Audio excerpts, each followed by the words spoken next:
Market rates is already moving into the downward path as a result of more liquidity and more confidence moving into after staff level agreement.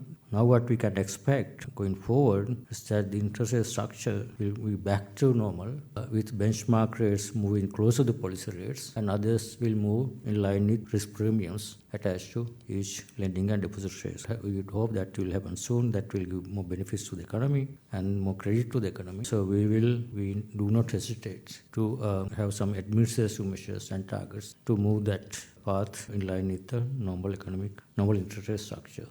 Governor, you mentioned about uncertainty, the premium. There was an allegation that it was the central bank that caused that uncertainty by denying the need for DDR originally. How would you respond to that position? Our position has always been, because of the high inflation, high exchange rate, our domestic debt has already been effectively restructured to a certain extent. So our position at that time, obviously, was that we do not see a need for a further restructuring of the domestic debt because already that has happened as a result of this thing. Even today, I maintain the same position. We think we don't need, if we can not restructure domestic debt, that would be better because already restructured. That I agree with that point. But what cause for us to change the position or compromise the situation? This is a negotiation process. For example, once we reach a staff level agreement, obviously all our agreement commitment is to restore sovereign debt sustainability. Then we agree to a certain next 10-year debt targets.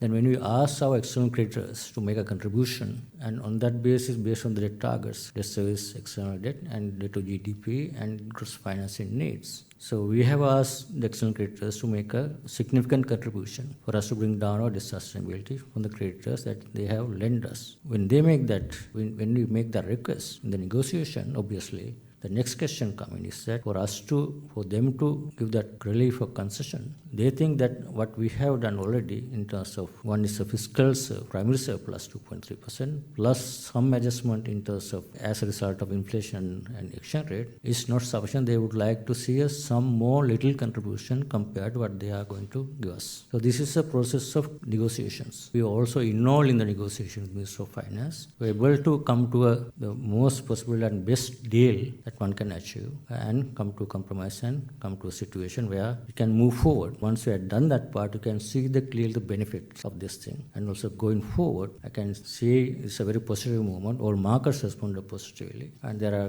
good comments by international agencies, rating and everyone. So that I think I'm sure, confident we can move forward. In 2 consecutive monetary policy meeting, you have reduced the rates. Is the central bank under pressure because of this DDO or IMF? If you look at the disinflation path, it's the sharpest.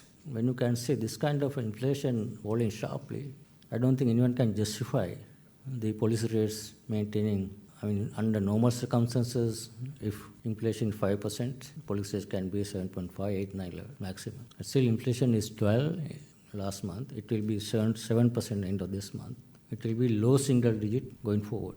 I don't think if any proactive monetary policy, and credible monetary policy, we had to be proactive. Have you all had any responses from the foreign creditors and how will those discussions be taken forward? We have done our part now. It's up to the creditors and we would like to expedite the process and reach to an agreement with both bilateral and ISP creditors before the first review.